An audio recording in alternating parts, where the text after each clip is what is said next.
Hi guys, welcome back to my channel. If you're new here, my name is EAHamm and I am the author of Colors of My Heart, a poetic memoir, as well as a writer, and I love to discuss writing and depression and anxiety and grief on this channel. If that sounds like something you would like, go ahead and click subscribe. And without further ado, let's get started on today's video.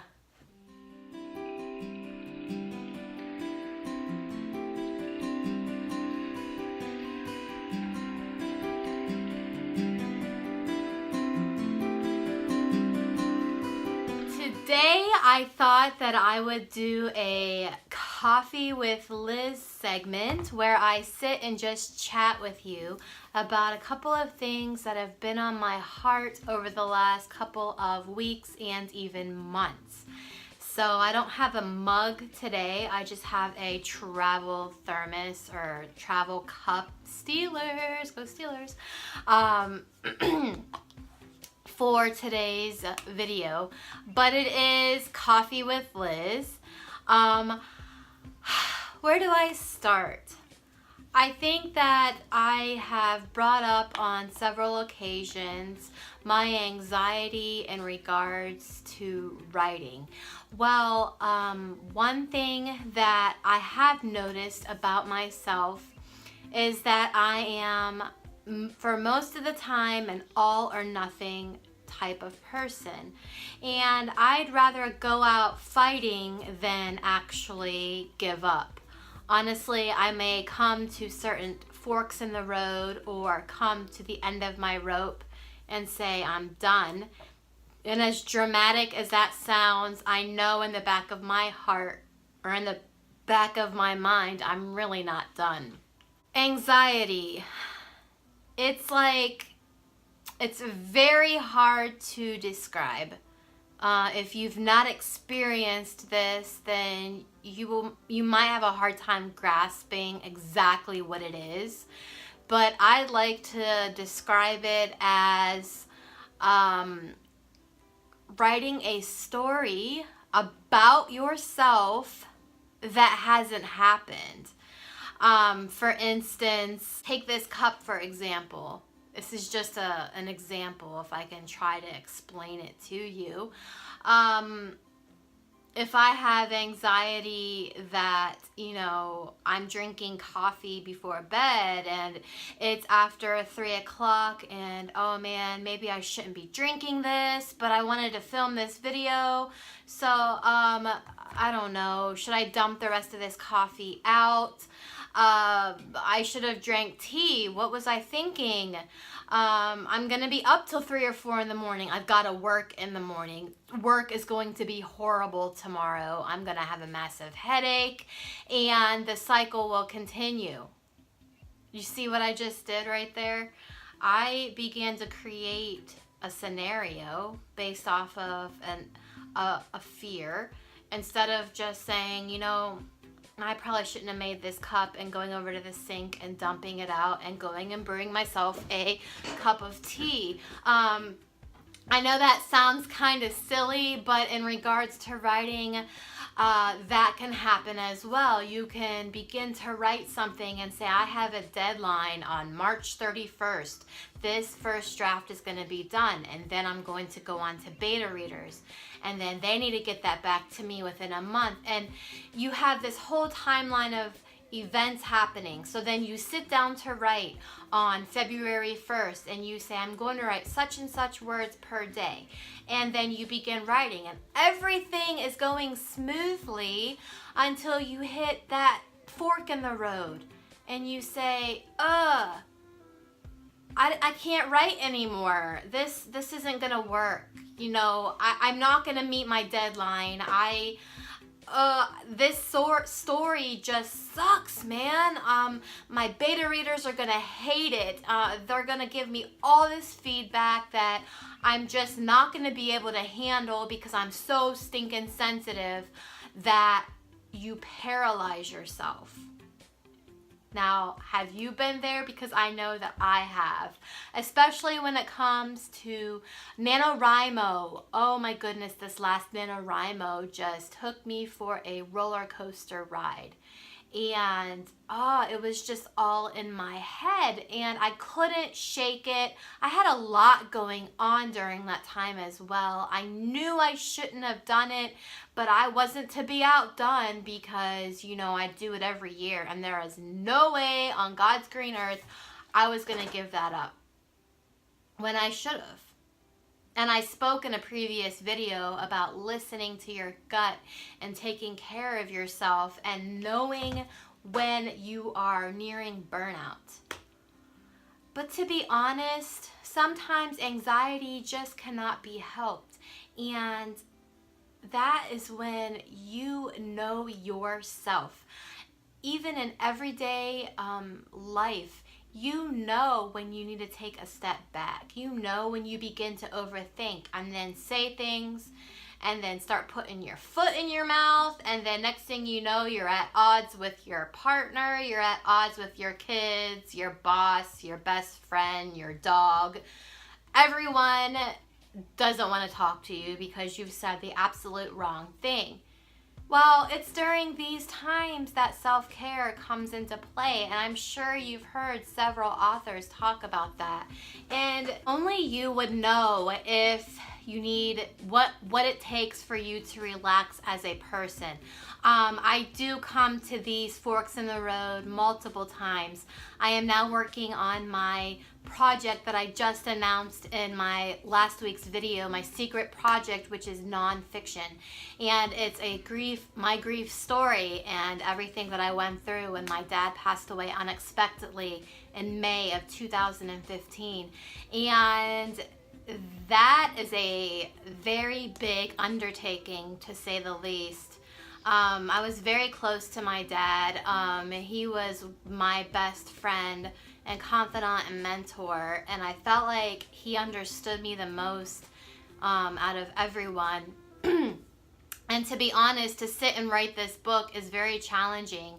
And this past weekend, I said, I can't write anymore. Like, I don't know. And when I get to that extreme, I know it's time for me to step back. It is a very big extreme for my mind to go there and for me to say, you know, I'm just not a writer. I can't do it. And I know that it's time to just step back, to read, to watch movies, to spend time with my family. Sometimes I just like watching YouTube videos, listening to podcasts. This past weekend I went bowling with my family. It was nice to just step back and just stop concentrating so hard on my writing. And then by Monday I was able to sit down and start to write again. So I guess what I'm trying to say is the anxiety when it comes to writing and overthinking, it filters on into our everyday lives as well, with relationships we might have with people, friendships, relationships with our boss at work, you know, even with our significant other, our kids. You know, the anxiety that I have every day of my life is something that I combat. It's all in my head. And honestly, this is something that I've had my entire life. I'm quite a sensitive person, and I'm being very transparent with you right now.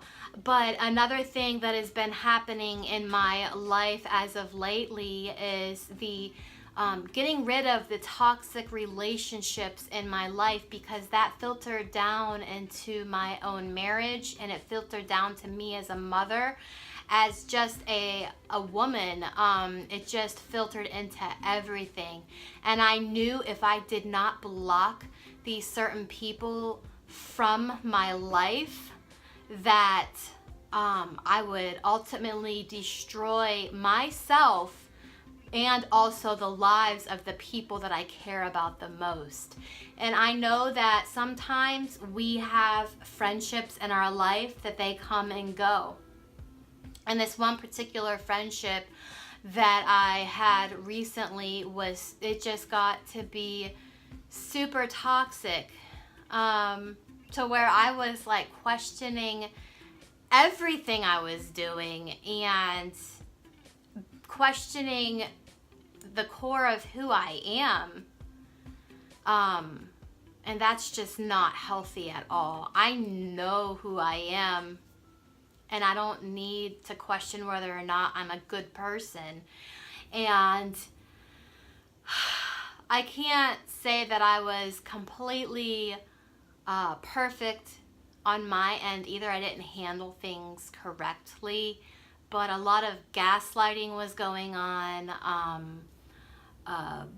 Just it filtered down to my writing. It all started because I don't want to go into too much detail, because I'm sure this person, I don't know, I hope them the best in life, but the friendship just wasn't for me anymore because it was destroying me. It amplified my anxiety when it came to writing. I was second guessing everything. I just wasn't me. I was not EAHamm at all. And I would look in the mirror and I didn't know who I was. And it was like a slow eating cancer. And it was eating away at me, and it was just filtering into every crevice of my life. And I had to cut that off, as painful as it was. And sometimes we need to do that. We need to surround ourselves with people who actually get us, who don't question, why did you do this? Or why are you doing that? Or you need to do this, this, and this. Sure, friendship is about lifting and edifying each other. Friendship is about pointing things out if you see that your friend is going down a dangerous path, but don't hammer them. Don't get onto them like that. You'll know if you're in an unhealthy friendship or relationship. And I gotta tell you that I had to do, and I still am doing, a lot of healing from the inside out. And I feel stronger than ever, but sometimes I really second guess myself in my artwork and my creative stance. And it filters down to all the way to my writing, because that's where it all started. Was this person was hammering me about my writing and just second guessing, making me second guess everything, to where I was afraid to write. Now, what kind of life is that? I've been writing for as long as I can remember. And I know that I was born to write, whether I'm published or not. But sometimes we just got to get rid of that toxicity in our life. We have got to block it. We've got to cut them off, as hard and as painful as that may be, and as harsh as it may be. It doesn't mean that this other person is a bad person per se. They are broken, and hopefully they get help. But to some extent, you know, we as the human race, we each have our issues. We all should be constantly learning and growing. And I'm here to tell you that no one is worth our peace. If there's turmoil in your life right now, I encourage you to get help. Cut off those toxic relationships. Cut off the toxicity in your life, and that will bring you much more peace, and it will calm some of that anxiety that you might have.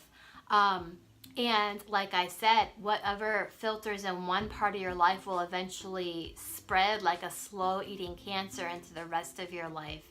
And before you know it, you're like, how did I get here? Who am I? And that's where I was, and that's where I've been.